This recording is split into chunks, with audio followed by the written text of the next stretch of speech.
You are listening to the Horse Radio Network, part of the Equine Network family. This is episode 129 of Retired Racehorse Radio on the Horse Radio Network, part of Equine Network, brought to you by Kentucky Performance Products, Cashel Company, and Savvy Feeders. Retired Racehorse Radio is your guide to the adoption, care, and training of the retired racehorse. Brought to you in cooperation with the Retired Racehorse Project and New Vocations Racehorse Adoption Program. Today, we're chatting with friend of the podcast, Colleen Nolan-Tran, on retraining her new Standardbred while balancing the demands of being a new mom. We touch base with Making the Makeover writer Chris Bennings and get his tips on setting a foundation with his makeover horses. Last but not least, we catch up with Winnie Morgan Nemeth from New Vocations and bring you our adoptable horse of the week. Stay tuned.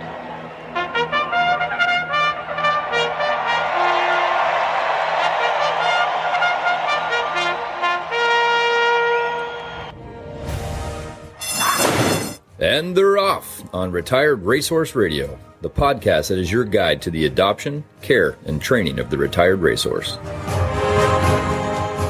This is Joy Orr in Detroit, Michigan. And this is Kristen Kovach-Bentley in Jamestown, New York, and you're listening to Retired Racehorse Radio. Kristen, I feel like you had a very successful showing weekend since last time we chatted. Yes, we did. Such a questionable yes. It didn't feel good, which is like on paper, yes, we did fine. But the ground was really wet. When the ground is wet, then Jobber has a really hard time getting into the ground and then turning back. And since we did all cow classes, like he was just like half a beat behind. And then when he's like that, then I try to help him by riding like a frantic monkey, which, as you might imagine, doesn't actually help. I was going to ask, is that really helpful? Or... No, not at all, actually, because then he's fighting on two fronts. He's like, not only do I have to deal with the ground, I also have to cart around this idiot. So he did the best he could with what he had. What a good boy, though. He's a good boy. Yeah, I made just a lot of just sort of rusty errors. Mm-hmm. So working on, actually, I was going to say we've been working on riding really quietly, but I haven't really done any flat work at all. We've been mostly doing ranch work and hacking since we got back. The dressage girl in me hurts to hear that. I know. Well, we've had stuff to do, so I was able to we've kind of gotten it down to a good system because we had a bunch of cows that didn't calve like when they should have. To be fair, we didn't preg check them, so we don't really know when they should have calved, but they must have just gotten bred a little late. So now they're calving out on pasture rather than in the winter dry lot where it's a lot easier to keep track of them. So now they're out on pasture, which means that like there's a 20-acre chunk where calves, like newborn calves, can be hiding, and it's a lot harder to get to them to, give them their shots and check them over and get their ear tags in. So Eric and I have been actually doing a lot of like ranch work, which is nice.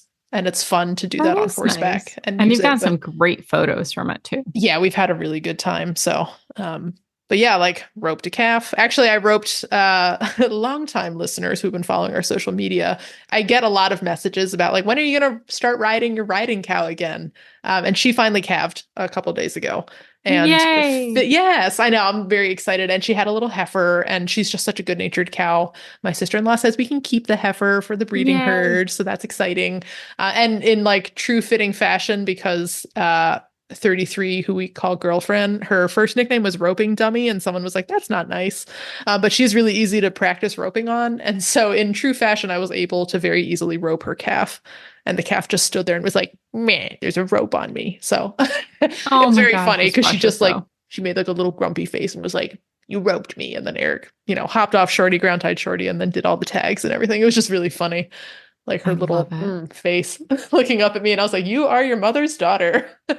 So, another little riding cow ready to come. Yeah, maybe. Yeah, we'll see. So, yeah, but yeah, now that she's had her calf, now I can start luring her down with snacks and see if I can ride her some more. But I didn't want to ride her when she was like very pregnant. That didn't seem very nice. So that's probably not the best thing to do. Like I wouldn't enjoy it. Yeah, I don't think it'd be very much, I figure there's enough weight on those joints and feet as it is. Like she doesn't also need to be carting my butt around. So yeah, we go back to show in June, and I think about a week after this podcast comes out. So I'm going to try really hard to just like be mentally prepared to just ride a little slower and give Jobber a good ride. Eric did Nice. great. Eric had a lovely weekend. So he I was had gonna the say high. Eric seemed like he Yeah. was like nailing it. Like I feel like him and Shorty have come to like the peak of their relationship in a good way. Yes. Yeah. Like I hope they haven't peaked, but like I think they've like reached a really good point together, which Maybe is good because early in breakthrough is a this, better word. yeah, sure, we'll go with that. Yeah, yeah. But like earlier in the spring, I was like, man, I don't like Shorty is just like not having it this spring. And we'll mention this a little later when we're speaking with our guests, but we just sort of finally found the way to train Shorty is to let him think he's not being trained. So we do a lot of flat work, sort of like out on a hack. So Shorty just thinks he's going for a trot across the paddock. And that's when Eric is, getting his shoulders soft and his hips soft and getting him supple.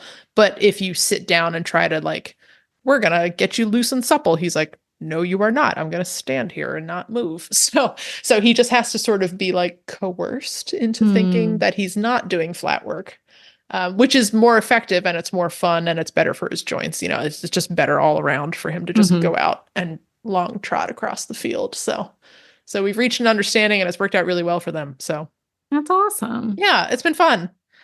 How about you guys? I know Zach's been doing a lot of riding. I've been He watching has, and he's doing really well. It's funny. I didn't think he would enjoy riding a mare, and we have our little draft cross, Peanut, but believe it or not, like she's super sweet, but she's still kind of green in her own way. So she's quite wiggly, but she's very responsive, which is nice. But I wouldn't say she's a beginner's horse either. She's also strong, the draft horse. Yeah. When she doesn't want to do something, all of a sudden, like she taps into that side of her and she's like, right, I could be plowing and I just today I'm going to decide to rip the reins out of your hands. Yes. So she has her moments for sure, but I was hesitant. I was like, oh, I don't know. But Zach really wasn't feeling the quarter horse that we had him on. And I was like, I'm just going to throw him on Peanut and see what happens.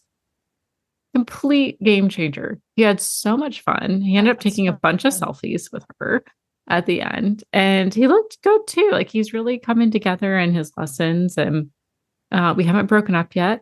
So that's a positive.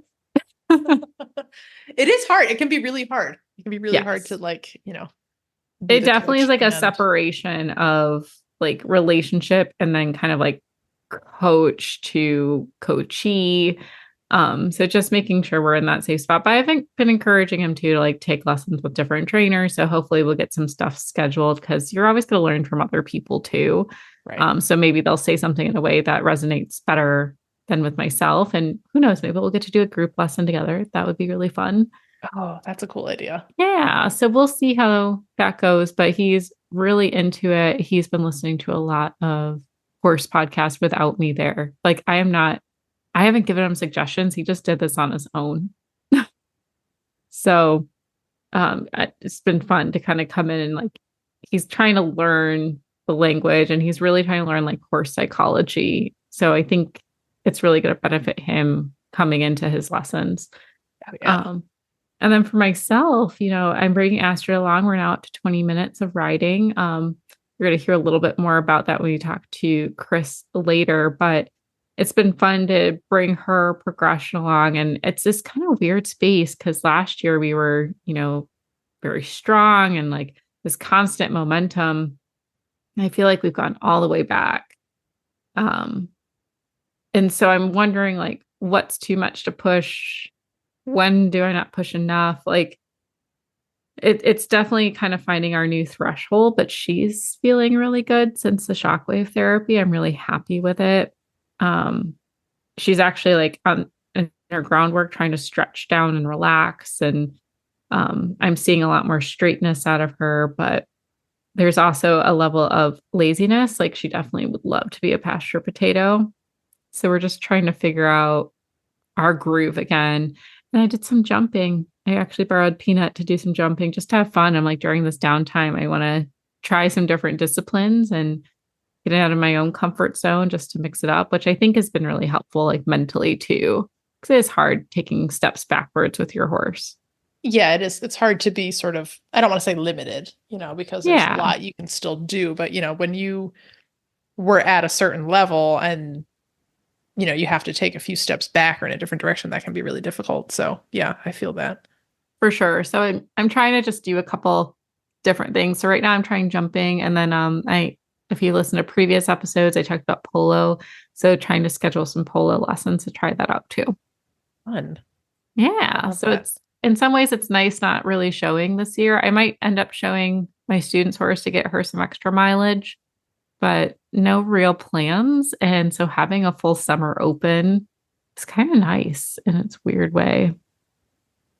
Yeah, I'm like almost a little jealous. Like I'm enjoying showing a lot, but I'm also really enjoying working horses at home. Yeah. And doing the ranch work stuff, which I know we talked about a little bit last episode. Just how neat it is to like work with a horse. But I also think like you and I get a little validation in this episode in the conversations that listeners are going to hear in a few minutes, about like it's okay to do other things and it's okay to have short rides and it's okay to, not feel like you have to check certain boxes.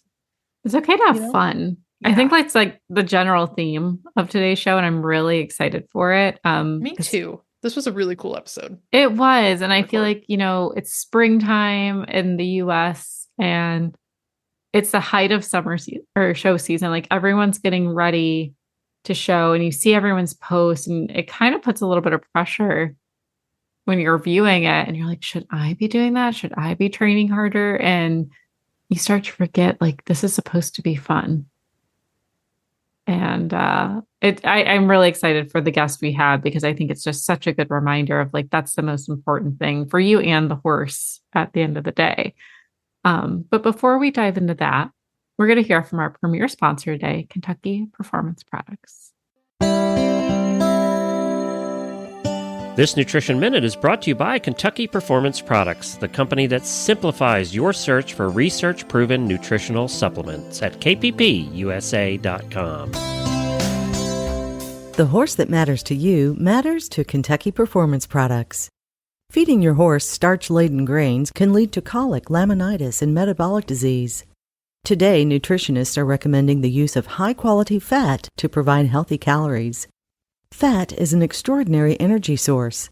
It's readily utilized by the horse and contains more than 2 times the calories of starchy grains. Replacing grain with a high-quality fat supplement reduces a horse's risk of developing health problems. Equijewel Stabilized Rice Bran is an excellent fat supplement. It contains a balanced calcium to phosphorus ratio and won't cause mineral imbalances when added to the diet. Its all-natural ingredients are high in healthy fat and fiber. And best of all, horses fueled by Equijewel stay calmer and more focused on the job at hand. When you need to add healthy calories to your horse's diet, choose Equijewel. To learn more, visit Kentucky Performance Products at kppusa.com. This Nutritional Minute has been brought to you by Kentucky Performance Products. You can find all of their terrific products at kppusa.com. Joy, I'm very excited for our guest, who at this point is basically a friend. I don't know why I said basically a friend. Colleen, you're our friend. I think we can say she's our friend. She's our friend. Colleen Nolan-Tran has been on the show quite a few times because she is one of this fun club that we have started, who is people who have both thoroughbreds and standardbreds. So Joy, you're in the club. I'm in the club. A few select people are in the club. Listeners, if you're also in the club, please shoot us a message and let us know, because we'd love to hear if you have both thoroughbreds and standardbreds. So, Colleen, you are here so we can pick your brain about thoroughbreds and standardbreds. And I know we have a couple questions, too, about how you are keeping all the plates spinning while having a new-ish baby, right? She's been around for a while now. I think you had her right during last year's makeover, right? Yeah, she was a makeover baby. Not at the makeover, in case anyone's like, wow, how did you do that? No, that have been a story, though. That would have been epic. Yeah, she would have. Not the horse girl was born at a horse event. Yeah, free final entry for life for Katie if she was born at the makeover. Anyway, longest intro ever, but Colleen, welcome back to Retired Racehorse Radio. We're starting it right off. Thank you. I did promise to be on my best behavior, and I'm off to a bad start. Oh, it's not you, it's me. It's fine. So yeah, you're off to a bad start. You're just along for the ride now at this point. So Colleen, we did want to have you on to talk a little bit about your new standardbred, who is named Alfredo, which I'm assuming, is he named after the sauce? Because that's my first thought. Alfredo Dream, which I didn't ask, what he was named after, if it was that like maybe they're very Italian and I don't know, he was a dream horse, or maybe it's like when you go into a food coma because you ate too much Alfredo pasta. That's kind of what I think of it, but I don't know. I don't know the origin of his name. Yeah, I'd like to think it's like a carb, kind of like just like the best Alfredo sauce ever. That's what I'm going to go with. Yeah. So tell us about him. So, because I know, we were kind of along while you were debating, like, should I get a thoroughbred? Should I get a standardbred? So how did you land on a standardbred, and how did you cross paths with Alfredo Dream? What a name. Well, the way I landed on a standardbred is, and I know we don't like to do generalizations about horses and the breeds, but I'm going to. Standardbreds tend to be a little bit quieter, and I don't want to say easier because I think there's just different challenges, but definitely quieter than many fresh off the track thoroughbreds. And having just had a baby, I was like, do I want to be riding something that is going to be getting a little bit fresh with me? Or do I want to be riding something that like, if it spooks and bolts and starts cantering, I'll be like, wow, good job. I'm so thrilled that you picked up a canter. Right. Yeah. So yeah, that's basically how I ended up with a standardbred this time. And I found Alfredo through my friend Molly of MMXX Standardbreds. That does not roll off the tongue to me right now anyways, but MMXX Standardbreds, she has a program, like a new adoption program. At least I think it's new. And so she and I have known each other, having previously been a standardbred girl in Connecticut, which is sort of rare for the area. She knew I was looking and she said, hey, would you like to look at my available horses? And I read his description and I was like, this one says he's exceptionally quiet and well-behaved. Can I have that one? And he has been.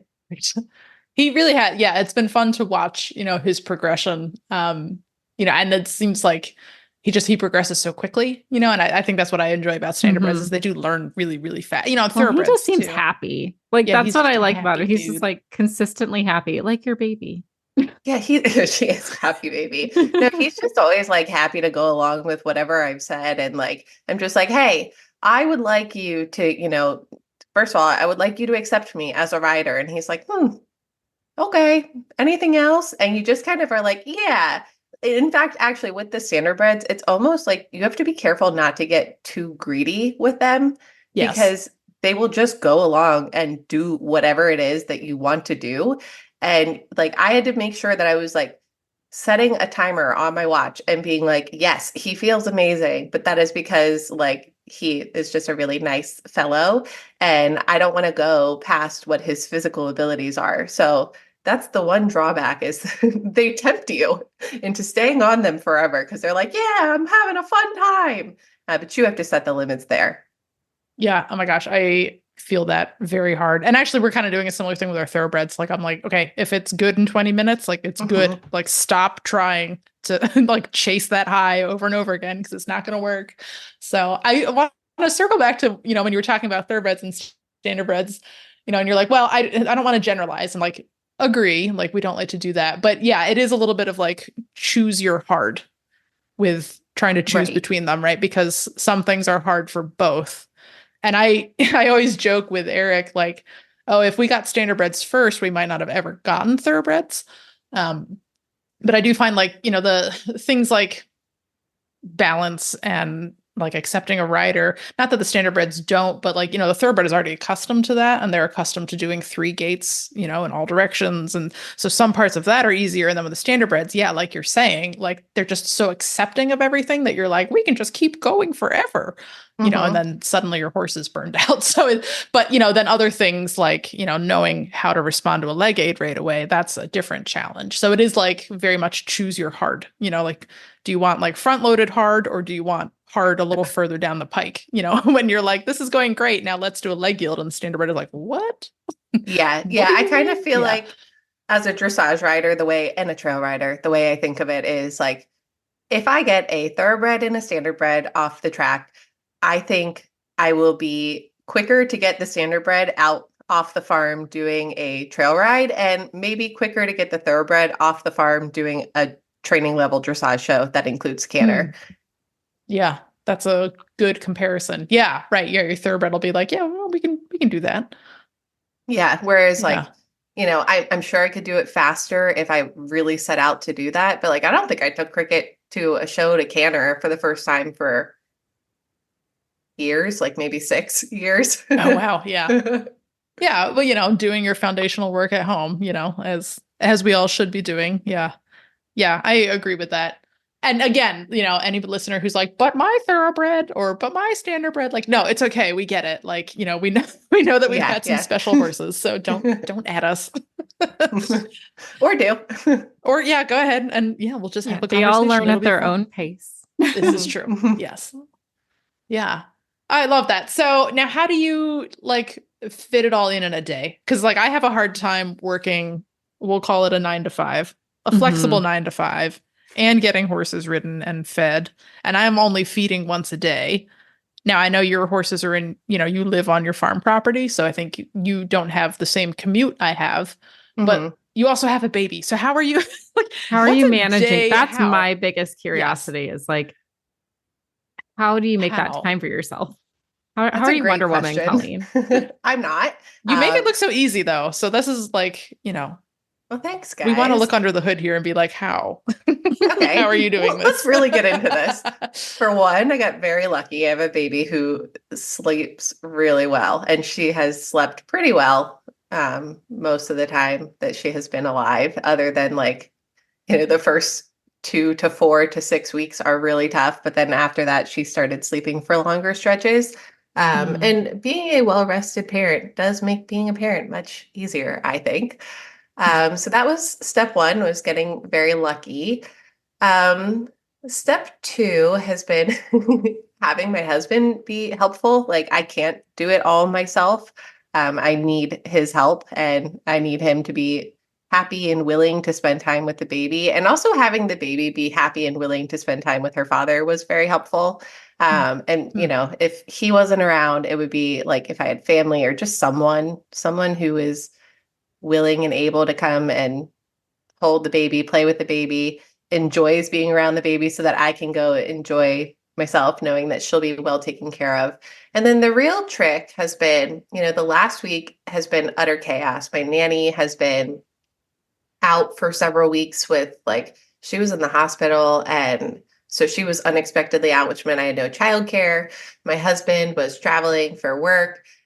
So anyways, the trick was that I just didn't sleep those times. I was getting up every day at 6 a.m., doing the farm stuff, doing my work as best as I could while having because I also have a day job, and doing my day job while trying to hold the baby. She was in so many meetings. And this was her first week off of work, and she's on vacation time now. She has her PTO. So good for her. No, it's just been, sometimes it gets crazy. And then also this isn't maybe the fun answer, but knowing when other things just have to take a back seat. If my nanny's out, I'm not out riding those horses every single day. I can't, there's just not enough hours in the day. And it's very important to me to prioritize being with the baby. And sometimes the horses are going to have to sit, and it's not the end of the world for them. And it's not really the end of the world for me, even though I wish I could spend more time with them. But just knowing when, the horses have to take a back seat. I appreciate that though, because I think that's something that Joy and I have always been really honest with on this show is sometimes you have to do other things, and that's okay. And sometimes you actually want to celebrate doing other things. I don't, as much as we all love our horses and that's clearly our lifestyle too. I think we all like to be multi-dimensional beings, that are into other things. And, right now you're in a stage of life where you are a mom as well as a horse owner. So yeah, we respect that. Yeah. And I think a lot of my coworkers are excited because, you have horses, you just spend all your time talking about horses. And then, you have a baby, you spend all your time talking about the baby. So now I split it about 50-50. I don't talk about literally anything else. But people are getting some diversity in their chats with me. There you go. Yeah, I guess if I'm looking at my current, I'm super into my vegetable garden, so I will talk to people about my baby plants. So yeah, okay. Not Yeah, quite the same. exactly. You No, know, it's like I exactly can the neglect same, that just for like a week, baby. you know, and it's fine. Sounds exactly the same. Just Yeah, kidding. no, Don't it's neglect your not. babies. Yeah. Yeah, right. Don't leave your baby outside for a week and hope it's fine. Yeah, that's not how No, that works. Probably not it. That's probably not it. Also, do not get parenting advice from this podcast, please. No. If you're listening, being like, yes, nope. There's many other shows for that. So my question too is like, I could feel super nervous bringing a training horse in the same year as having a baby. Like, and it's not because like I'm worried about myself so much or my own safety. If that were the case, I probably wouldn't be in horses at all. It's more I'm worried about like the temptation to want to keep that horse on a training plan and like the guilt of not getting it done, which I imagine when you have an actual infant in front of you, that will change your priorities. I hope it does. But I'm curious what it's like for you. Like on the days like you just had, do you ever feel like some sort of guilt of not being able to keep Alfredo going? Sort of. So the answer is like yes, and you'll never really escape that feeling. But I have done the makeover enough, which I think is sort of more training on a timeline than I mean, even Alfredo is, because like, what's the rush? I've got nowhere to be with him. But like when you're doing the makeover and you're training on a timeline and you have this like set goal at the end, things inevitably pop up because horses are horses, and you know, maybe they pull a shoe, or maybe you have to go out of town for a week. And anyways, I've learned over the years that it is not the worst thing in the world to let a horse sit and like think about what they have done since the last session. A lot of times it actually helps.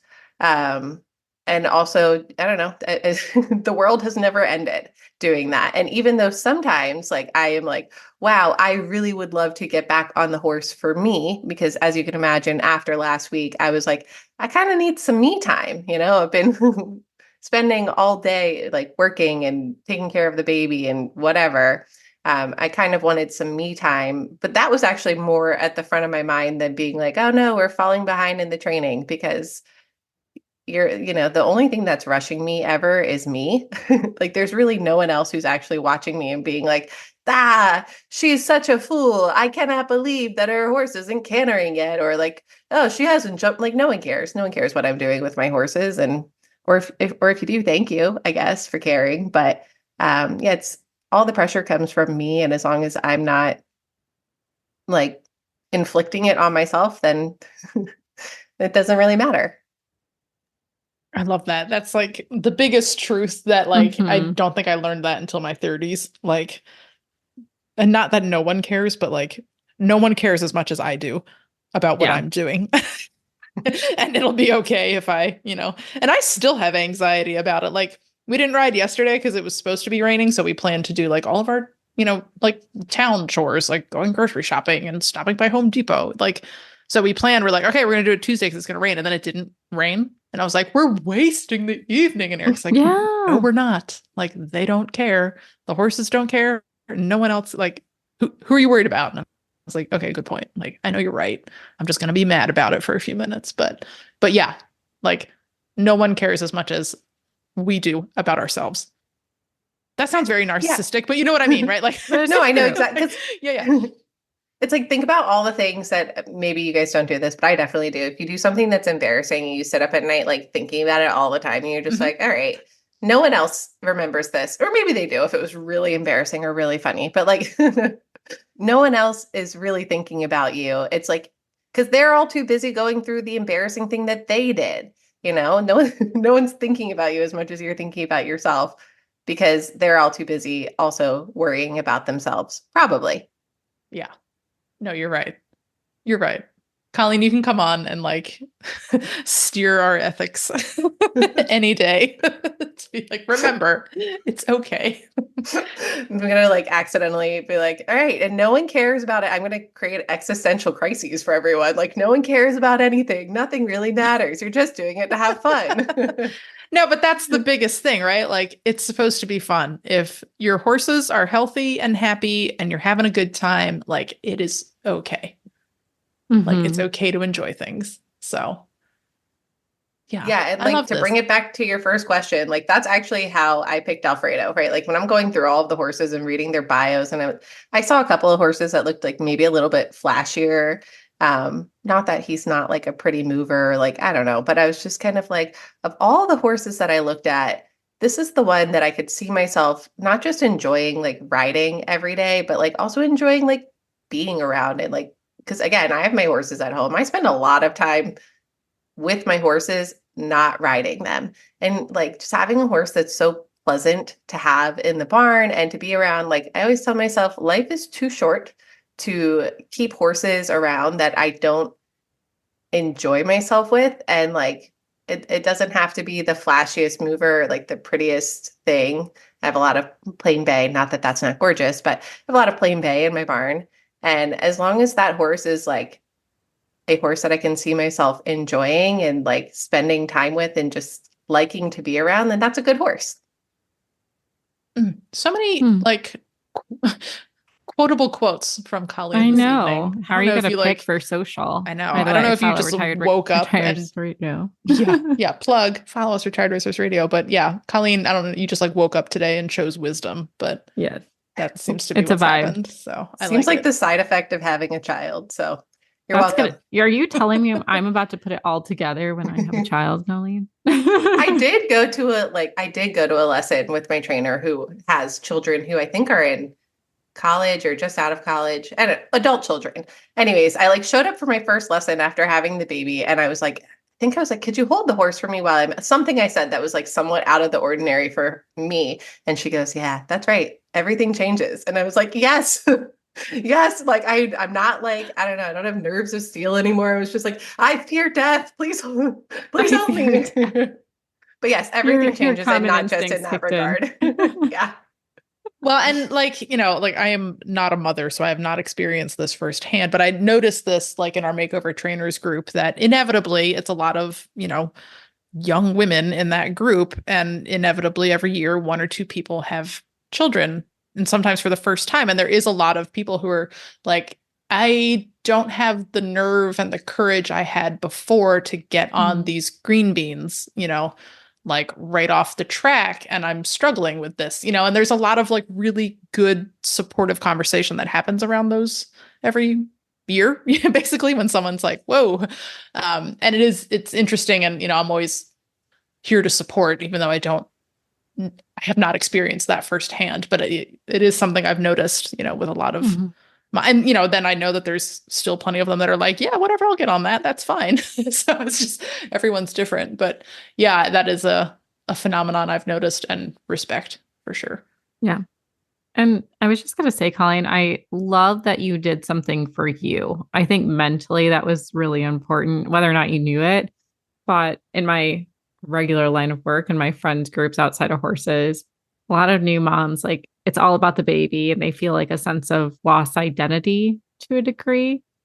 And I feel like you doing this kind of offered you that opportunity to still have something that's for you, to make time for yourself, like while still giving to this new person who relies on you. Even if you only get 15 minutes, it's still something for you.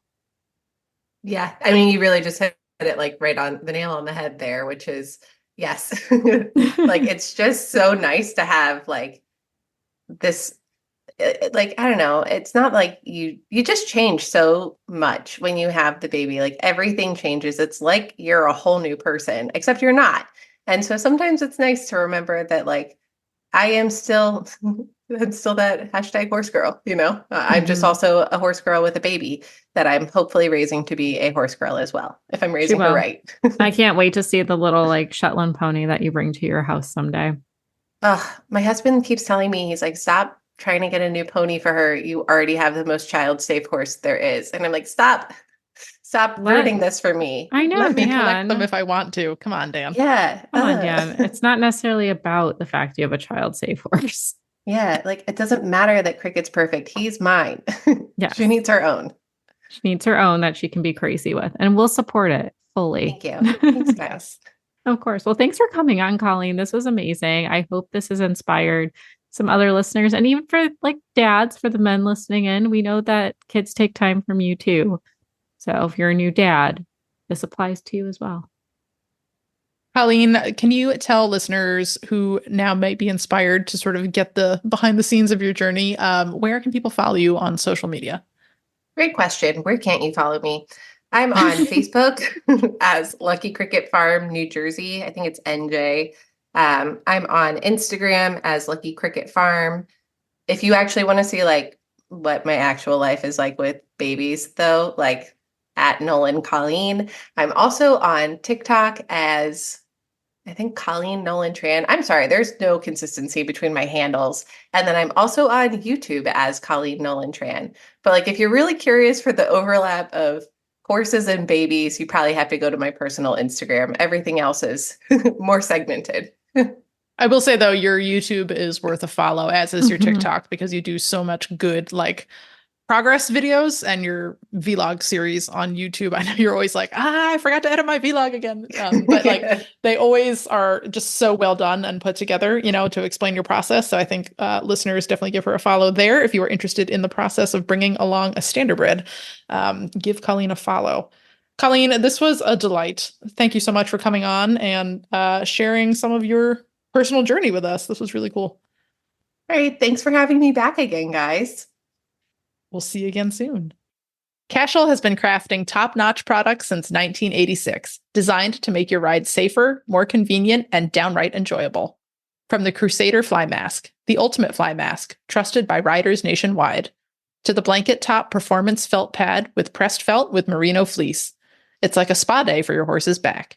To the beautiful beaded halters, adjustable, durable, and gorgeous. Visit CashelCompany.com today and gear up for the ride of a lifetime. Cashel, where quality meets the saddle. Well, Kristen, it is that time for Making the Makeover. I've been loving this series. The cohort has been awesome. And we have a special treat because we have Chris Bennings back. And he is our sole one today because everyone's out busy with their horses. Apparently, Chris isn't. He's got enough time for us, which is great. But the nice thing... No, this is good because now we have Chris alone. So now we have an advantage to pick Chris's brain as a professional trainer and learn all of his secrets so all of our horses can be awesome like his. I'm ready. Let's do it. Yes. Welcome back to the show, Chris. So to start, how are you today? What's been new? How's your horse doing? He's great. He's had a little bit of time off because we've been foaling horses and horse showing and things like that. But, you know, I ride him every now and again. Every now and again. Okay. Okay. I find when I ride my horse every now and again, she's absolutely feral the next time I come out. So how is your horse? Is he just like, you can ride him once a week and he is retaining, or what's his schedule? If you've met me at all, you know, I'm a bit feral. So I think when feral and feral meet each other, it's whichever is more feral. So we're on the same page. So, you know, we just kind of pick up where we left off, and, he has a great personality, really good. He's a very smart horse. So I feel like overdoing it early on, I kind of got a little ambitious and was really putting the pressure on. And I had to take, a bit of that off and just kind of say, all right, you're very smart. He likes to do something once and then move on. So, when I get on him, if he goes out and does 10 minutes and he does everything I ask him, then we go back in. And that's kind of our routine, so that hopefully as he thinks he's getting tacked up, he's thinking if I go out and I'm really good, I get to come back in. So a lot of times our warm up is our actual work. Okay. See, that just feels like that justifies, like sometimes, I'm like, well, I would sort of just be warmed up, but it's going really well. Can I be done? So thank you for justifying that. It is interesting too, because our previous guest also mentioned something very similar where like she has a very clever green project who's a Standardbred, and like she actually was starting to set a timer for herself to make sure she didn't overwork him because he's so smart. She just wants to keep, she called it getting greedy and like working longer and longer and longer. So that's interesting now to have two guests in a row mention, make sure you don't overwork. Yeah. And it's not very structured, but I'll go out, this year I'd like to do a little dressage with this horse. So I'll go out and do the dressage test as my warm up and kind of my guide for what I need to work on. And if it's good, we just go back in the barn. If there's something I need to work on, we'll work on that. If it's one of the transitions or the circles or the yielding. And then, I kind of use that as a gauge. So he kind of knows if we go out and we do a good dressage test, we get to go back in. So, I mean, he'll literally be out there for 4 or 5 minutes, after we walk around. And if he's perfect, he comes back in. And if he's not, then that gives me a gauge of what I need to work on so that I don't get too imaginative and, start thinking, well, that was a great 20-meter circle. We should pee off, or do tempi changes or something, and then like blow his brain out, So it half halts me and, just gives me a little guide. That's interesting. So like, Yes. what would you call doing something like, how do you gauge like, this is where I have a hard time, right? Like, I'm like, that was good. Could I do it better? Like the So fixation. where do you draw that line? Yeah. So, I mean, I think in dressage, like enough is never enough. So you're never going to be good enough. So I gauge it as, was it good enough that now I can go mow or ride the other 10 horses? That's kind of my gauge. So, realistically, like when I go out, we do a lot of stretching. I want everything done pretty much in a long and low type of thing. So for me, on an adolescent level, if I ask you to trot and you trot and you canter and change direction, don't fall over and don't, take off running sideways up the hill because one of my dogs jumped out of the creek, that's 2 thumbs up and we move on. So, in the back of my mind, it's almost like, how quickly can we get back to the barn and get you hosed off back in your stall and eating or sleeping or whatever you do? And then I find that every time he comes out, he wants to do more quicker because he knows he gets to be done. So it's kind of, if I give you the really good stuff, I get to be done versus, going out and saying, all right, we need to warm up for 20 minutes and we need to do this. And, I just kind of get right to work. And if it's great, because he's in an adolescent level, so everything's kind of done in a stretching kind of thing. But, if I close my leg and you trot, and then I close my leg and you canter, and we get the correct lead and that sort of thing, like that's good enough. Interesting. Because sometimes I think I find myself, like right now, I'm bringing my horse back into work after 6 months off. And I feel like when I'll put my leg on, she will either take nicely and do the upward transition like I ask, or we're like, you're asking me to bolt? That sounds great. And then it's just this tug of war thing. And then I'll get 2 to 3 nice upward transitions. And I'm sitting here like, I'm exhausted. I'm tired. Should I call it? Or should I drill her more because am I not pushing her hard enough? And I get stuck in that conundrum. Well, so, for me, like with my horses, because they, I like freedom of expression. So, when I close my leg and, in my head, I've asked for trot or canter, but I've really just asked you to go. So as long as I'm on the backside of that cognitive interpretation of whatever my leg said, that's a plus, because the alternative is they don't react at all, and then you're kicking them in the ribs or whatever, they're running backwards or rearing up, so, I mean, for your particular horse, like I would say, if you closed your leg and you said, hey, let's go forward, you need to differentiate between, level 1 and level 10. So maybe we want a 2 and not a 10. So technically your horse might not be wrong. You just asked for a little bit much at the wrong time. And she is a girl, so Yeah. you guys need to help out that interpretation. I'm still working on it. That's fair. That's it. How many times do we say, Kristen, that's like rider error for most of the things? Yeah, absolutely. Yeah. Well, so where I get hung up is, the way I'm always trying to approach it from a conditioning standpoint. And I'm always feeling like, well, we need to do more so the horse gets a little bit fitter. So how do you balance, a quick, productive ride with making sure your horse eventually gets the fitness to do what will eventually be asked of him in a show situation? So after we moved from Florida to Kentucky, I realized my horses just want to be outside and they want friends. So most of my horses go out in pairs and they play and they run up and down hills.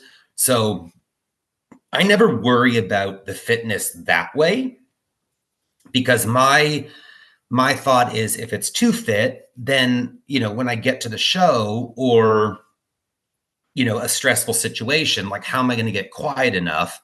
I don't want them to have too much fun.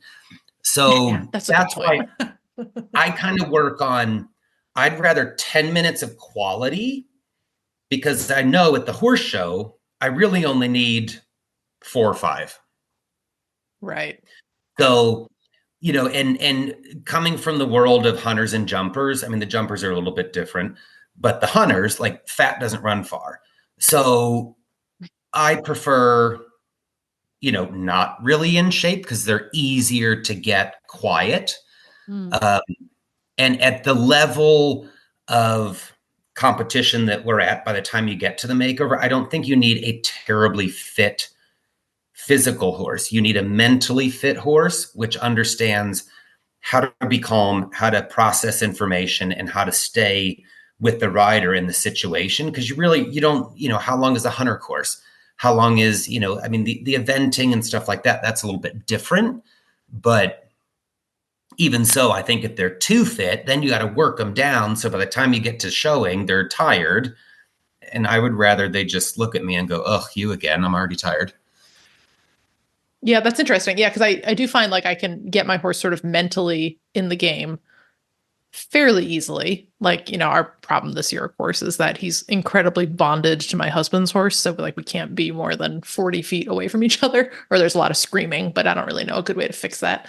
But otherwise, like I've found some techniques to sort of like get his brain turned on to go show. And then I'm always worried that like, the ranch work at home is a lot of walking, and ranch work in the show ring can be a lot of like very quick burst. Like you might be sprinting for about 2 minutes, trying to circle a cow. And that's a lot of like just fast movement that it's really hard to train for. So I always have a hard time gauging, like, is my horse fit enough to do this? And heart is never the problem. Like he'll always want to do it. I just never know if I'm really have him fit enough for that job. Well, I think sometimes when they're too fit is when you get injury. You're never going to tire out a thoroughbred physically. Right. They will run on 2 legs until they're dead. Like that. And that's one of the most amazing things about a thoroughbred. They have the most heart, and their stamina is just incredible. So I like to take the short approaches because, I can take one of my horses out of the field that hasn't been ridden in a year and take it out for a ride. And if I wanted to get it quiet, I'd probably be out there for an hour. But then it's going to be sore and tired and all that kind of nonsense in the morning, where I like to work more on the mental, like, let's just go out, be good, and go back in. And I think that's sometimes where people struggle with thoroughbreds, because they don't want to be drilled. They don't need to be drilled. They've, if you can imagine, you're in school and someone gives you a math problem and you did it correct and they give you the same one, you get, like, eventually you're going to rip your hair and go, I've done this 10 times. I've given you the right answer. Why do you keep doing this? And I think that's when the thoroughbreds want to shut down, and then they start acting silly, and people are like, wow, now we have to really get them tired. And you're never going to get them tired. Right. No, that's a good point. Yeah. Because we have, like, my horse I don't want to say enjoys, but he will tolerate a little more repetition. My husband's horse absolutely will not. Like, he just completely shuts down. So we sort of like sneak his flat work into hacking. So like Eric will just go hack across the field and then work in like a little bit of shoulder control and a little bit of hip control here and there. But if he tries to sit and drill it like you might do with a quarter horse in a show pen, the horse is like, absolutely not. No, thank you. So yeah, that's interesting to hear that. Yeah, and I was just teaching today, and the student, she was lovely, wonderful. She rides on the racetrack. They train horses. This was one that was a very good horse for her, and and she was like, I just don't feel like I have a plan when I come out and ride. And I'm like, well, the plan is find out, because she rides a chestnut mare, and I'm like, find out what she wants to do. And I use the analogy of like doing the dressage test. I'm like, just go out and ride and see where she is mentally, where she is physically, because sometimes I think we get out of the car and we're like, I want to go on a loopy range trail ride. And your horse is like, woohoo, you're here, let's go jump. And you guys are going to be at it all the time because you're not on the same page at the same time. So I like to take my cue from the horses. So I go out, I run through our routine, and then I say, okay, we need to work on this, or you were so wonderful. Let's go back in the barn and just, get fat off of treats. Or, we might just go walk around the farm and go see some of the babies and go see some of the retired horses. And, if they're really naughty, we go out in the back and I'd run up and down the hills with the retired horses and they chase after us. And, we do some hill work, but that is a scene. Sometimes they just, it's like that scene from like Man from Snowy River, and like, let's run it out of them. Sometimes they're thoroughbreds. They just want to run, so, sometimes it's like you're just want to be a thoroughbred and that's what you're bred to do. So let's just go run around and, there's no frame and there's no lead and, we just kind of get in 2-point and roll, and I'll run in and out of the herd, and, old pensioners are like hobbling on 3 legs out of the way, and, it's a fun time. But I think that's how you as a rider, you always make sure you have a good experience, and then your horses always have a good experience. It doesn't have to be what you want to do all the time, because it might be the wrong time and place. Oh, this is fascinating. And this is making me rethink like how I approach riding for the rest of the summer. So it's not You're probably yet, thinking Chris is so unorganized. He's a lunatic. No, I'm actually feeling a lot of relief though, because some days you see people with their curated riding programs online, or, the people who can do it professionally, who have very structured programs. I'm like, I am not structured. One, I have ADHD. I do not have the physical capacity to maintain structure. But also, I just don't have the time. I'm balancing other parts of my life. So then I feel guilty that I don't always have a structured plan. So this is a relief to me. And the fact that you do well at the makeover with this strategy, I think will be relief to a lot of listeners. Well, I think if you're, one, if you're a horse person, you're obviously crazy. And 2, if you're a thoroughbred horse person, you think in a different, and I'm not an artist at all, but I think horse thoroughbred people, they have an artistic dreamer type of mindset. So I think that regimented mentality just doesn't work. And that's why you're attracted to a thoroughbred, because you want the free spirit, you want the free thinking, you want that, oh my gosh, we might die. And then it was also the best ride of my life, and that's a thoroughbred. That's why we love them. That's what they're bred for. They've been bred for that for hundreds of years. There's no point changing it now. Yeah. But I think when you kind of live up in the clouds, and I think if you spend enough time with thoroughbreds, like they're very smart, and they think, and they look at you in the eye, and they really genuinely try, versus some of the other breeds that we won't mention, but they're very nice too. I feel very seen. Yes. We found our crazy. Welcome. Yes. So, Chris, how do you balance that then when you have students who, maybe this isn't how you run your program, but like I've always, when I was teaching, I had to figure out how to fill an hour because that's what they were paying for and that's what they were expecting. And not always do students want to hear like, you've accomplished everything really well in half an hour. Let's call it early, because in their mind, they're paying for an hour. So what do you do to fill that time? Or how do you structure your lesson program? Let's think of it that way. So, yeah, I totally get it. It's like, people pay for like a half hour and an hour. Go take up tennis or roller skating. That's not how I work. I've always structured my program around the horse. And if, sometimes, when I would schedule a lesson, I'd say it's a lesson, because sometimes that takes an hour and a half, 2 hours. Like sometimes you might need to do 30 minutes, take it in, hose it off, put it back in the stall, bring it back out, because there's a lesson that needs to be learned today, right now. We cannot move on, so it becomes a habit. And then there's other times, if the horse comes out and it's perfect, you've got to put it away. There is no point. I don't care, get on a bicycle, go knit a scarf or something, but the horse is most important. So, my whole training program is how quickly can I get back into the barn? Partly because I think it makes a happy horse. I'm able to ride more horses and do more things. And those horses, especially as a young horse, for a lifetime, they know if I come out and give 100%, I get to go home. That's my reward. And I get a bath and I get treats, and they remember that, versus the ones that are, like, we need to do an hour. And then they end up not liking their job. So I had one lesson today. It went an hour and 15 minutes because we had a lot of talking in between and letting the horse walk and relax. And then we had a moment where it went back in the stall for a minute and came back out. And then I had another thoroughbred that he's hopefully going to do the makeover. And he's been a little bit hot and a little bit tense. And I was tacked up and back in the barn within 20 minutes. And they both paid the same amount. Like, that was the lesson. And I asked her, I'm like, are you okay with this? And she's like, if you're good, I'm good. So, I mean, I had, within today, I had a 20-minute ride and, an hour and something.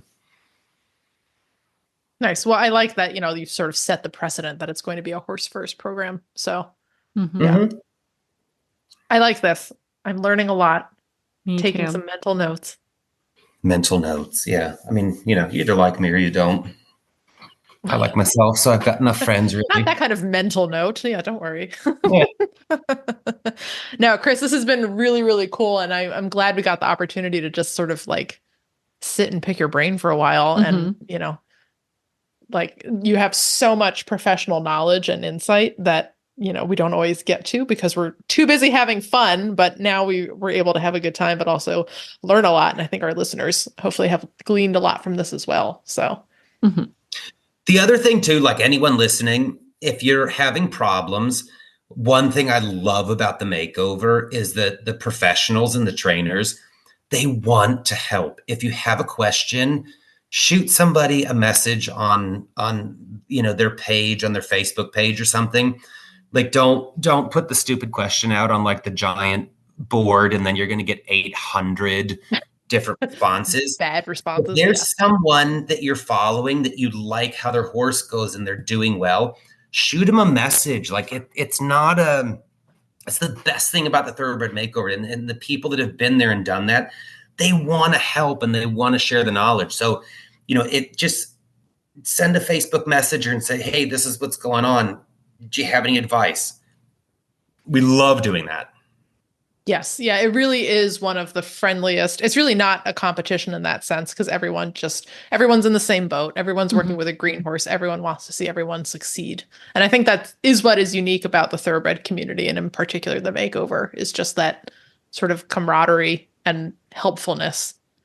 It is. And the newcomers, like, ask questions. There's so many fantastic people there and with really great knowledge. Shoot them a message, have a conversation. Like, don't put the random question out and then you get 800 responses from people who have absolutely no clue what they're doing and are not even involved in this. Don't feel bad about reaching out. There's so many people that have a lifetime of knowledge and they're just dying to share it to somebody who wants to listen. And what I enjoy is that we're starting to see this sort of like little business spin-offs are coming off the makeover. So like, just to call out a couple of folks that I see doing this well, like Aubrey Graham, she's AP Graham on Facebook, and AP Graham of Benting. We've had her on the show before. Like, she's launched her Thoroughbred Logic Clinic series because she found a niche, with the thoroughbreds doing the makeover.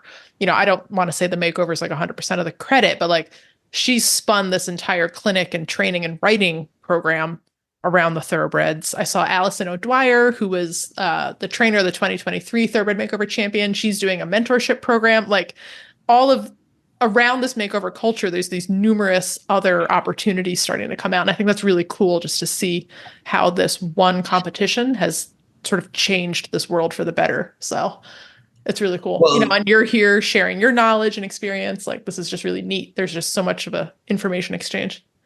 There's a kind of backdoor understanding that, this thoroughbred breed, like, it's so pure and the bloodlines haven't changed. And for so many decades, that's all the United States equestrian team had to take to the Olympics. it's the same bloodlines, the same horses are there. I always used to say when I drove through Ocala, I drove past 100 Grand Prix horses. But the trainers that want to take the time to teach the child on the thoroughbred and and I'm sure you guys have seen it, everyone, it says, oh, they're, the new generation, they're not horsemen. They're not horsemen. Well, the horsemen that we all looked up to, they're dying. Like, they're old. So there needs to be a next generation, which I think the Thoroughbred Makeover really brought in this excitement to, middle-aged people such as myself to kind of regenerate this. You don't have to be a millionaire to have a great horse. You just need the time and the effort and the passion to give it a try. It's much easier to go over to Europe and buy the horse, but that's the fallacy. The Europeans have already done it, but they're also using our bloodstock with their cart horses to make really good horses. We already have the good stuff. We just need to take the time to realize it and recognize it and train it. I mean, you go to the makeover, they're barrel racing, they're trail riding, they're poloing and fox hunting and jumping and huntering and dressaging. And, they're doing absolutely everything. And they're doing it within, some of those people that go there, they've only been doing it for a couple of months. It's incredible what can happen. And it's with young kids, older adults, like they're not professionals. And it's just incredible. But I don't know where I was going with that, but it was good.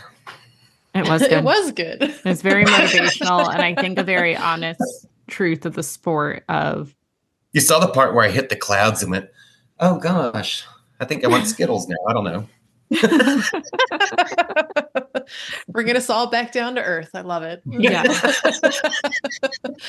No, Chris, this was really, really cool. I'm glad we got the opportunity to pick your brain here and learn and get inspired. And yeah, overall, I mean, this has just been a fun episode, but in particular, a fun conversation. So thank you very much for, sharing all your wisdom and insight.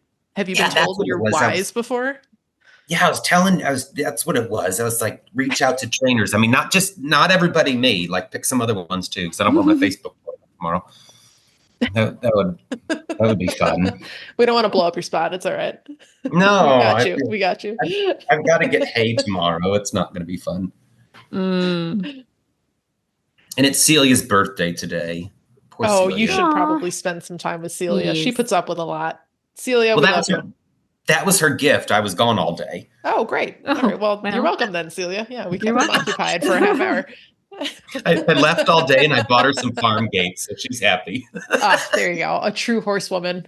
We should have her on sometime too. Yeah, you definitely should. Oh, God.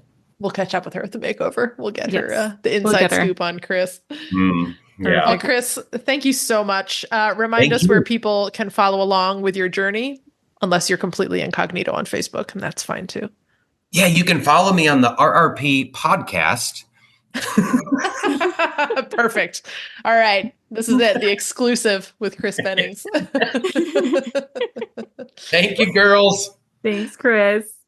So, Joy, I got the Savvy Feeder to test out for our sponsors. And the horses, most of them, 2 out of 3 of them took to it right away. Wes is a little bit of a suspicious fellow. So he was like, I don't know about that for a couple of weeks. And I had it out with our other, regular feeders that we use. And he has come around and now really enjoys snacking out of the Savvy Feeder. It just took him a little bit of a breaking in period. So, if you're using one, I just recommend, maybe if you have a suspicious animal like Wes, start out with what you've been using and then add your Savvy Feeder. But yeah, now that we're on our summer schedule, our horses are out on grass full time. But because we only have 3 of them, we bring all 3 down to the barn, and then one of them stays out in the little winter paddock while we ride 2. So the one that's left, it's really easy. We've been dragging that Savvy Feeder in and out of the barn, and the horse that's left in the paddock gets to snack out of that while we're riding the other 2. And what I like about it is that I can take the horse out of the barn with one hand, and with the other hand, I can pick the Savvy Feeder up and just take everything out in one kit and caboodle, because it's really easy to manage. So it's super easy to refill. I can pick it up with one arm. I can set it out, but it's also really sturdy. I don't know what Jobber did to it the other day, but he managed to like flip it over and give himself a minor heart attack because he wasn't expecting it to flip over, but it was fine. Like he was fine. The feeder was fine. I was like, this thing is remarkably sturdy for how light it is and easy for me to pick it up and move it around. Like it's got a good wide base, so it doesn't normally flip over. I think he got distracted and ran into it while doing something stupid. So it just rolled over. He didn't get hung up in it or anything. And I think, it's designed to do that so that, you don't have to worry about leaving your horse out unattended with it, especially if you have kind of a clown like Jobber. So all in all, just like a really good investment, super easy to use, easy to load. The horses like it and I like it. So everyone's happy. As horse owners, we spend a lot of time on the road. Let US Rider help keep you covered.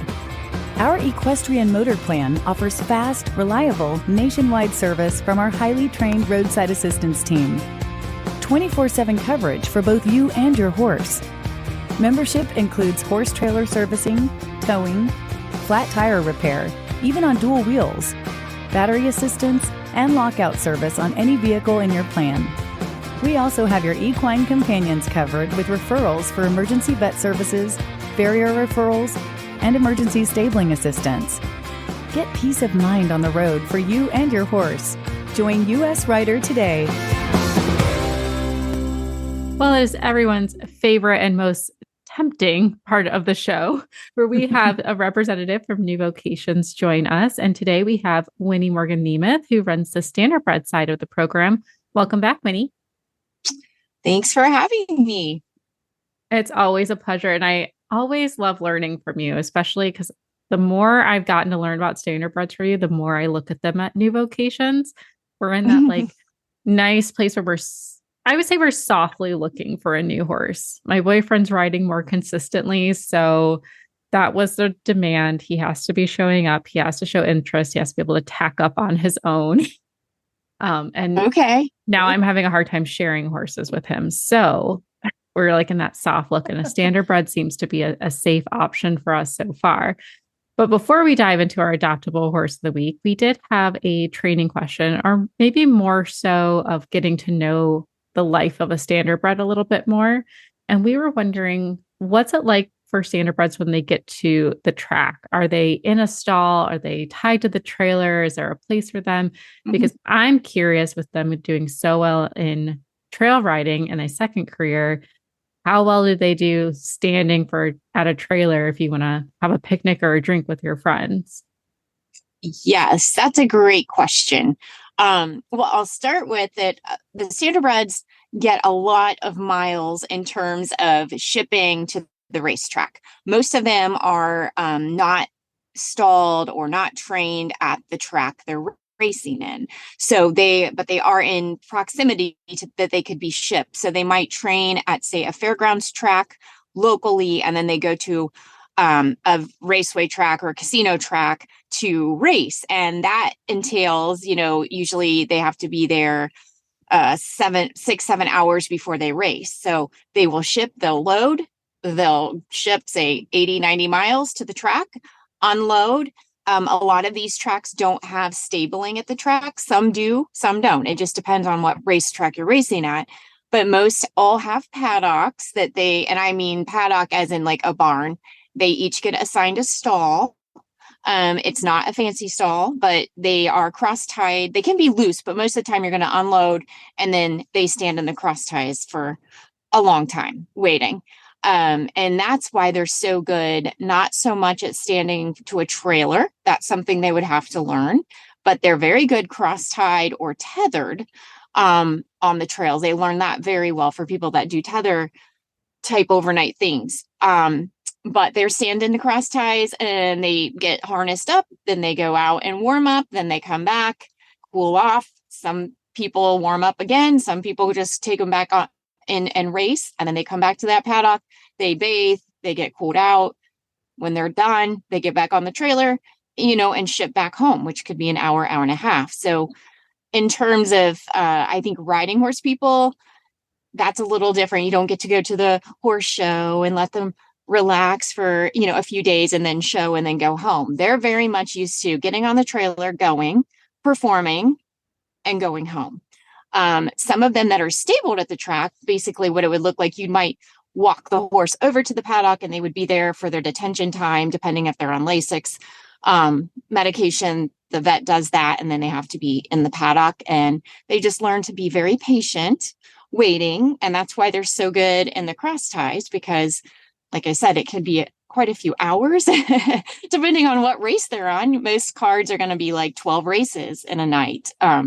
So they learn to be very patient. They learn to relax. But they know they know that it's race time. They do know that. And they also know when they're done. But it's because of all those miles that they're so easy to load, so easy to unload, so easy to stand cross-tied.